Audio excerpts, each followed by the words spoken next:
This is section 11.5, surface areas of prisms and cylinders.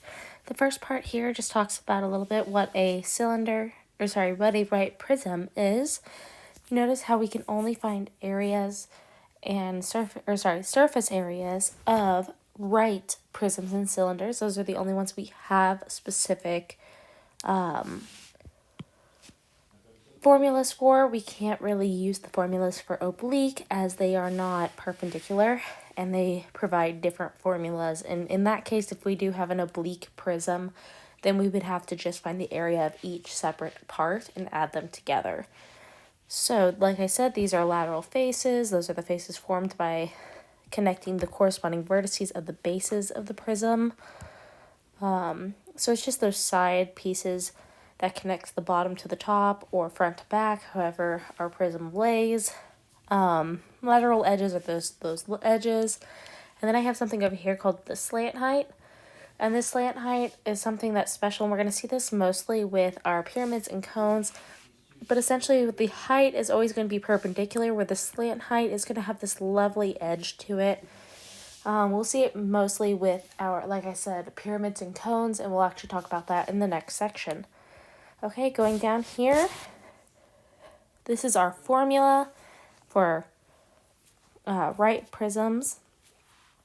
We have to start with the lateral area, and the lateral area is essentially finding everything here.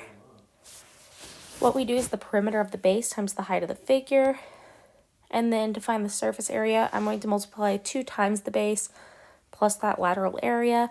If I do have a base of a regular polygon and not anything smaller than 5 sides, then I can use apothem times perimeter plus perimeter times height. And essentially what that does is it gives me a lovely little shortcut where I don't have to do 1/2 of the apothem times perimeter when finding the base area of a polygon of 5 sides or greater. I can just automatically skip to apothem times perimeter, and I don't have to divide it by 2 just to multiply it by 2. But ultimately, like I say down here, base area depends on the figure of the base. So if I have a triangle, I'm going to use that triangle formula. If I have a square, I'm going to use a square formula. If it's a rectangle formula, and so on and so forth. So that base does change, that base formula. It won't always be apothem times perimeter. And actually, if you use apothem times perimeter the entire time, you will get incorrect answers. So coming over here, we're going to find the lateral area and surface area of a right pentagonal pyramid. Let's start with the lateral area. My lateral area, like I said, is equal to perimeter of the base times the height of the figure. To find the perimeter of the base, I need side length times the number of sides. We know that the number of sides is 5. We know the side length, it says right here, 7.05. So I have 5 times 7.05, which should give me 35.25. So I can go ahead and plug this into my formula. I'll go ahead and scoot this over. Because I know the height of my prism is this 9 right here. So I have my lateral area equals 35.25 times 9. This gives me a lateral area of 317.25 feet squared. So from here, I'm going to go ahead and do the surface area. And that lovely surface area, since I do have a base of a polygon of 5 sides or greater, I can use that apothem times perimeter. I do want to just go ahead and write out the formula in full. That way I can differ what I'm supposed to do in other cases as well. So in this case, my base formula, I'm just going to use apothem times perimeter plus L. We already know the perimeter is 35.25, but I need my apothem.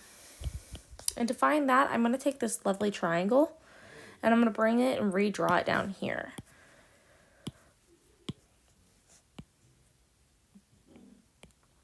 Here we go. And then I'm going to go ahead, there we go. Go ahead and draw a line from the top to the bottom, and we're going to label some information. So I have 6 here. This is going to be my apothem, and the entire side here is going to be 7.05.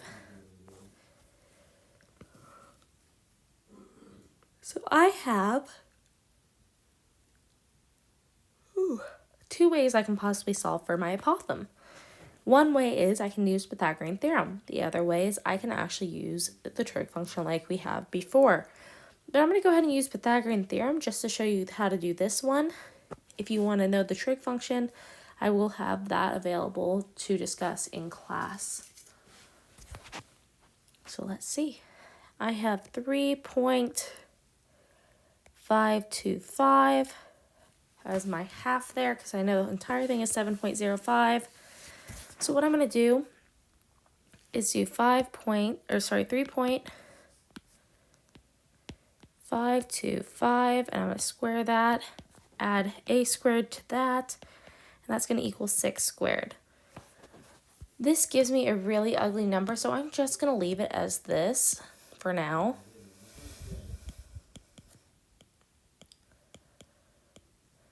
And then when I plug it into my calculator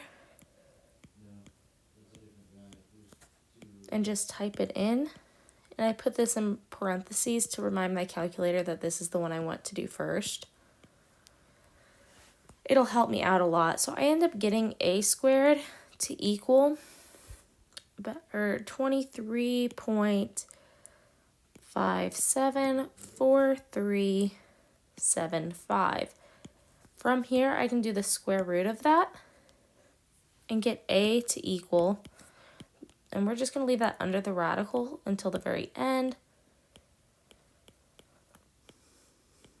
There we go. So this is going to be what a is going to equal. So what I'm going to do is I'm going to come up here, and I'm going to plug everything in. So I have the square root of 23.574375 times the perimeter, which we said was 35.25. And then we're going to add that lateral area of 317.25.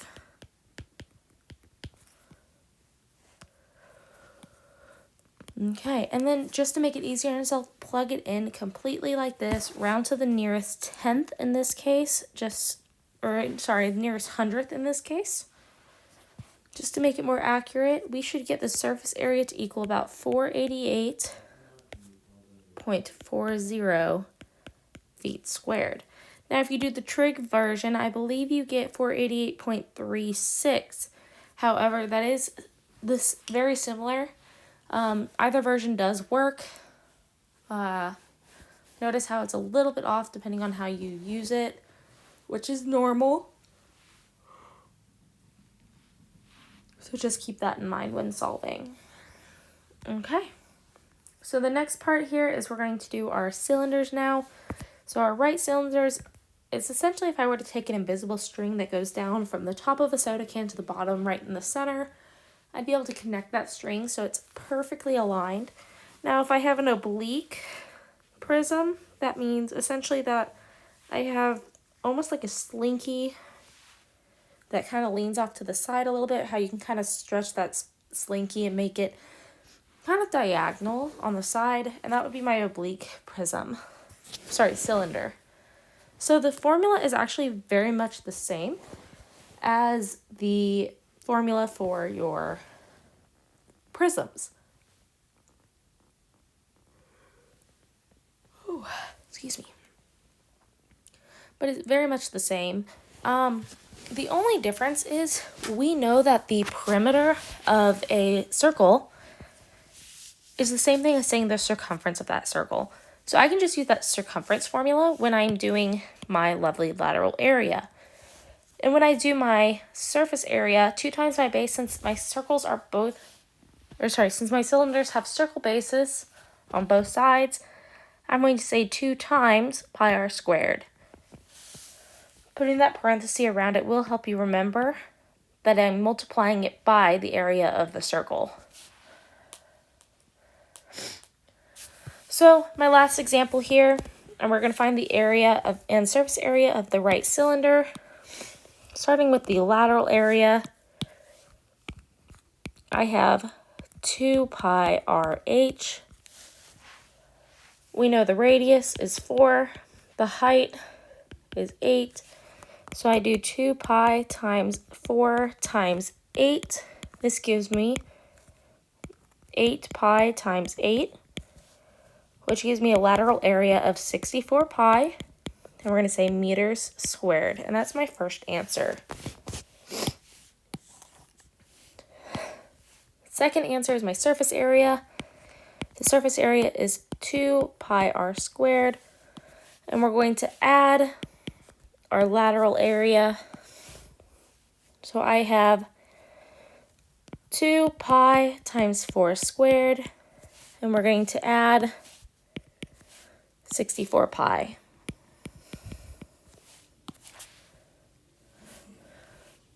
This should give me 32 pi plus 64 pi, which gives me a surface area of 96 pi meters squared. And I would, if I were to round this to one decimal place, I can say 301.6 meters squared. And that's my final answer. Come back tomorrow, or come back in the next video, I should say, to learn how to do the surface area of your pyramids and cones. But this was cylinder and prisms. Since they're both two bases, it was just easier to do these two together first.